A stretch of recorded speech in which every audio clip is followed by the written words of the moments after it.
Something really popular in the indie community is top-down or isometric games. This perspective is often used in everything from RPGs to roguelikes, and of course you can't have a top-down game without player movement. Luckily, it's really simple to do in Unity, and in this video we'll have a look at how to create solid movement with animation. But before we get into that, this video is sponsored by Outstandly. When creating a game, you might have an amazing idea and mechanics, but if your game doesn't look interesting at first glance, you might be missing out on a huge pile of potential players. This is where Outstandly comes to the rescue. Outstandly provides you with personalized art, assets, and even UI so your game can look amazing and you can focus on development. I can definitely think of a couple of projects where I could have used this. It is very easy to get started. Simply share your game idea and goal, and Outstandly then makes a personalized offer for you. The team is extremely nice and easy to work with, and you will have the possibility to give feedback and ask for corrections at any time during the process. So if you want some great looking artwork for your game, I definitely recommend you check it out. Make sure to tell them that Brackeys referred you, as they will then provide you with a bonus. Simply click the link in the description to get started. Also, in case you missed it, we are hosting a community game jam. The idea is simple. You get 1 week to make a game from scratch around a theme that will be announced at the beginning of the jam. It's going to be the biggest jam we've ever hosted.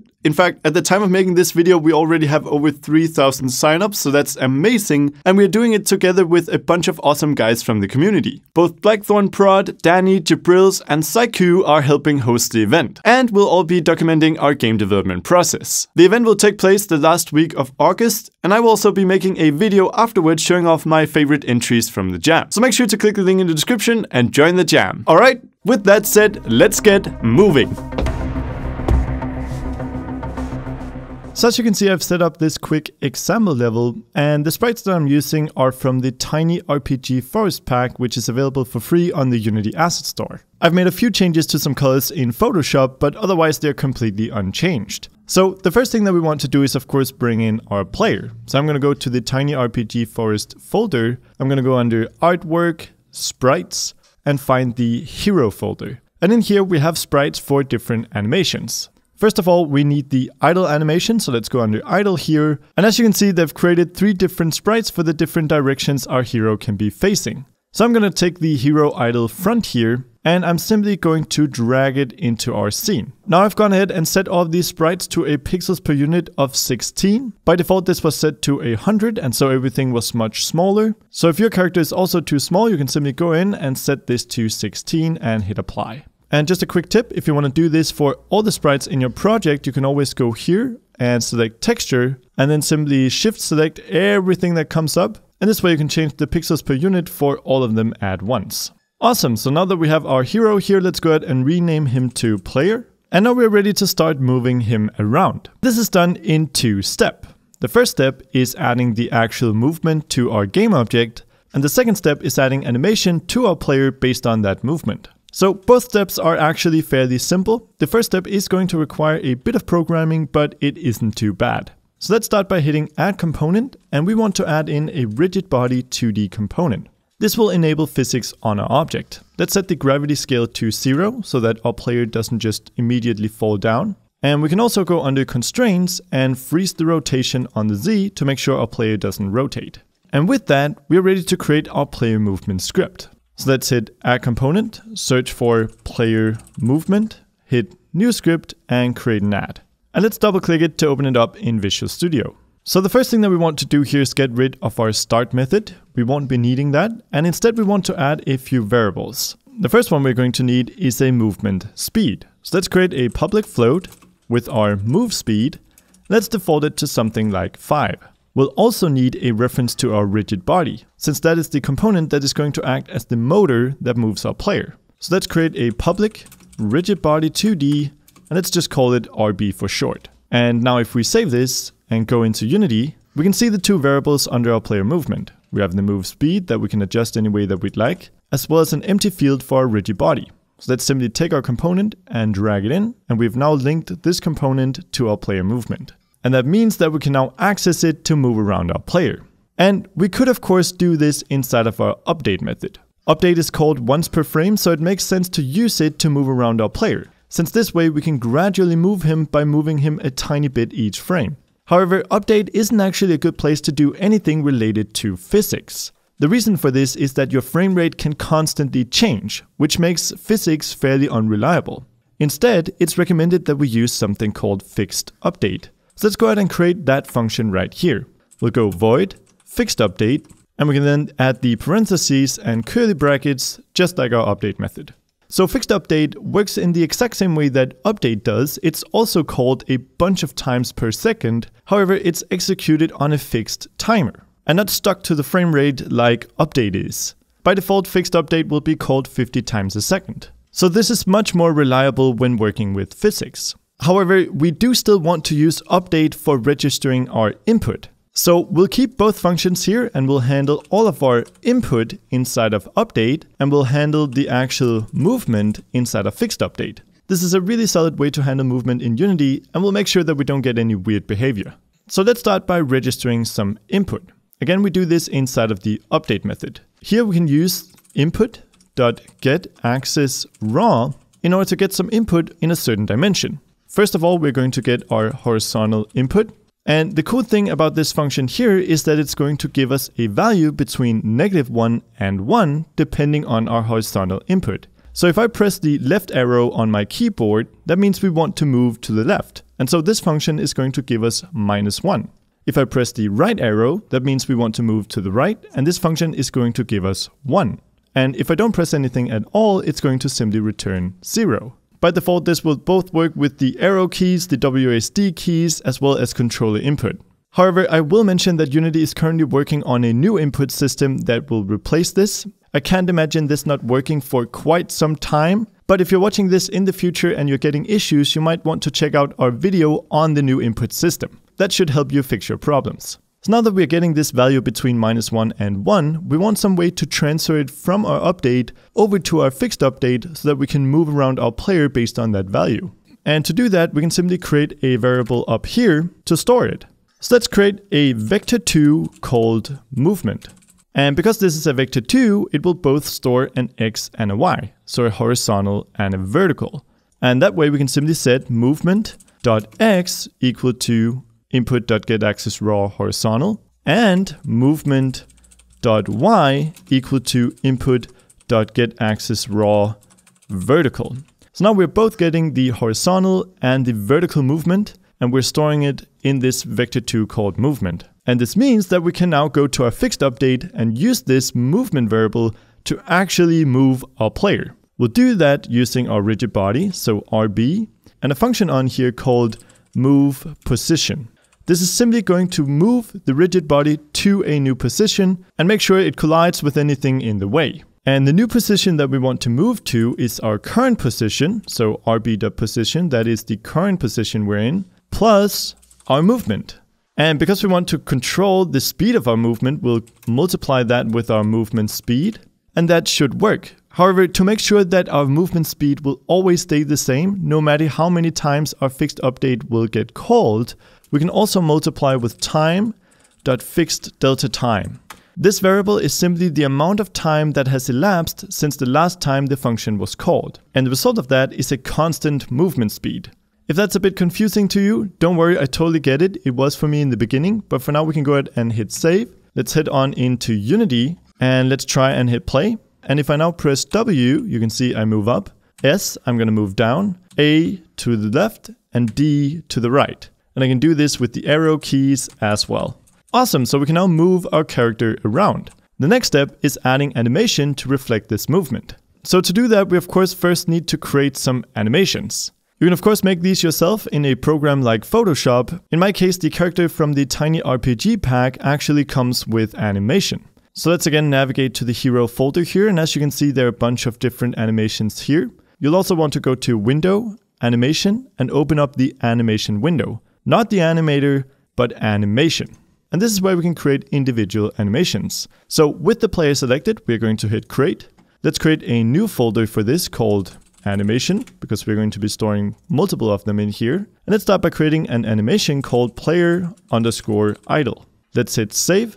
And as you can see, we now have created an animation called player idle. And all we want to happen inside of this animation is we want to display the hero idle front sprite. So I'm simply going to drag that in there. And as you can see, if we hit play right now, that's all it's doing. Not really that exciting.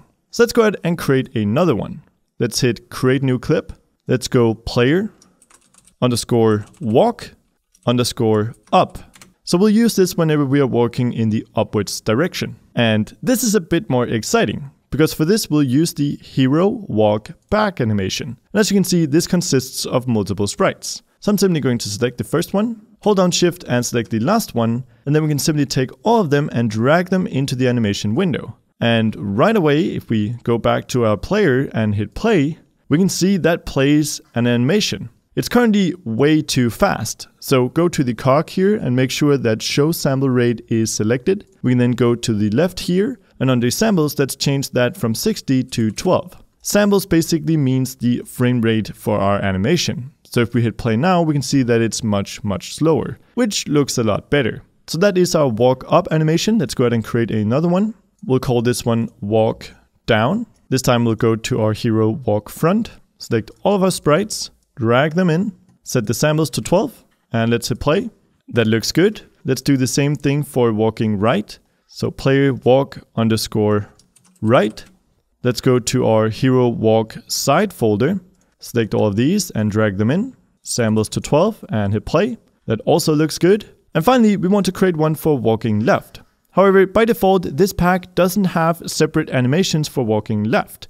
Now I've gone ahead and created these by simply taking each one of these sprites, opening it in Photoshop, you can use pretty much any image editing software for this, and just flipping it on the X. So as you can see from this one to this one, I've just gone ahead and flipped it. And I've done that for all of the different sprites in this folder, and put them all inside of a folder called side flipped. And you can definitely do that. In fact, this is a pretty good way to do it because it means you can also create variations depending on if you're walking right or left. After all, your character might not be completely symmetrical. However, an alternative to doing this is just selecting the player, and then through script, whenever you're moving to the left instead of to the right, you can go in and scale your graphics to -1 on the X, and that way flip him inside of the editor. That's an alternative route. I do recommend you do this in an image editing software, and I'll show you why in a sec. But for now, just know that that's what I've done here. And now let's go ahead and create a new clip, player walk underscore left, and select all of our sprites, drag them in, set the samples to 12, and voila. Awesome. So now we've created all our different animations. And if we go into our animation folder, we should be able to see them. We have play idle and our 4 different walk animations. However, the software has also created another object in here called player. And if we have a look at our player, it's also created a component here called the animator, where under controller, it references this object. That's because this player object here is our animator controller. And if we double click it, it's going to open it up in our animator window, which looks like this. Inside of this window, we can see all of the different animations we've created. And that's because we use this window to transition between animations. So this is where we control when we will idle, when we will walk to what side, and so on. You can easily add more animations here for shooting, dying, and so on. But for now, let's focus on these. So let's take our player idle here. And as you can see, it's currently growing orange because this is our default animation. You can always change this by right-clicking and going set as layer default state. But we definitely want it to be idle by default. I'm also going to take these other animations here and delete them, because we're not going to be using them like this just yet. Remember, you can always put them back in by simply clicking and dragging. So what we want to do is basically have 2 states. We're either going to be idling or we're going to be moving. And whenever we're moving, we want to move in the right direction. Now to control this, we'll go to the top under parameters and we'll create a new parameter. This is going to be a float parameter. Let's call it horizontal, and we can just leave it at 0. Let's also create another one called, you guessed it, vertical. And we'll also leave this at 0. And the cool thing about these parameters is that we can update them through script. So in just a sec, we can go inside of our player movement script and make sure that horizontal and vertical is constantly updating based on our player input. And what we can then do is play animations based on these 2 values. In fact, we can use something to transition between animations called a blend tree. So let's right click inside of our animator here, go create state, and let's select from new blend tree. As you can see, this creates a node called blend tree. I'm going to go ahead and rename this to movement. And the cool thing is that this node is going to be responsible for all of our movement. And we can then double click on it to kind of move a layer further in. And in here we can define what our movement looks like in the different directions. So by default here, you can see that it's created a node here called blend tree, and it has a slider called horizontal, because that's our first parameter. And we can add motions to this blend tree. So let's hit plus, add a motion field, and let's do that one more, and add another motion field. And as these two motions, we can then add, let's say, our walk down and our walk up. And what you'll notice is that we can now transition from our walk down to our walk up using this slider. Really, really cool. In fact, if we select our player here and click, we can see him transitioning between the two animations when adjusting this slider. So currently this slider is going from 0 to 1. We want to change this because our horizontal value again goes between -1 and 1. So to change it, let's go in here and disable automate thresholds. And let's set our player walk down. So here we are moving down the screen, and so we want to set that to -1. And for player walk up, we are moving up the screen, so let's leave that at 1. And now this slider will go between -1 for moving down and 1 for moving up. Awesome. And the coolest thing is that we can expand this to work in multiple directions. So not only the vertical, also the horizontal. And to do that, we simply change the blend type from 1D or one dimension to 2D symbol directional. Here we can set the two parameters. The first one is horizontal. The second one we want to set to vertical. We can add more motions here. So let's go ahead and add 2 more motion fields. Let's add the player walk left and the player walk right. And now for our positions here, we want to walk down when our position on the X is 0 and on the Y is -1. Want to walk up when it's 0 on the X and 1 on the Y. And then left when it's -1 on the X and 0 on the Y. And right when it's +1 on the X and 0 on the Y. And as you can see, this places our 4 different motions in 4 different places on our screen, representing the 4 directions that we can go. And if we take this red dot here and move it around, this represents our player. So if we are moving to the left, he's going to be playing the left animation. If he moves to the right, he's going to play the right animation. If he moves up, he's going to play the up animation, down the down animation. And as you can see, it's going to always choose the animation that is closest to that movement. Really, really cool. In fact, you can go ahead and add more animations in between here if you want him to be able to move diagonally as well. Awesome. So that's our blend tree, and that's our movement layer. If we now go back up here to our base layer, we can see that all of this stuff is currently inside this one node called movement. And we just need to transition from our idle to a movement whenever we're actually moving. Doesn't matter what direction, that is taken care of in here. So to do that, let's go ahead and add a third parameter called speed. And this is always going to be a positive number representing how fast we're moving. So we can now right click on our player idle here, hit make transition and transition to our movement node. Let's then click that transition, and here we can add a condition. So we only want to move whenever our speed is greater than 0.01.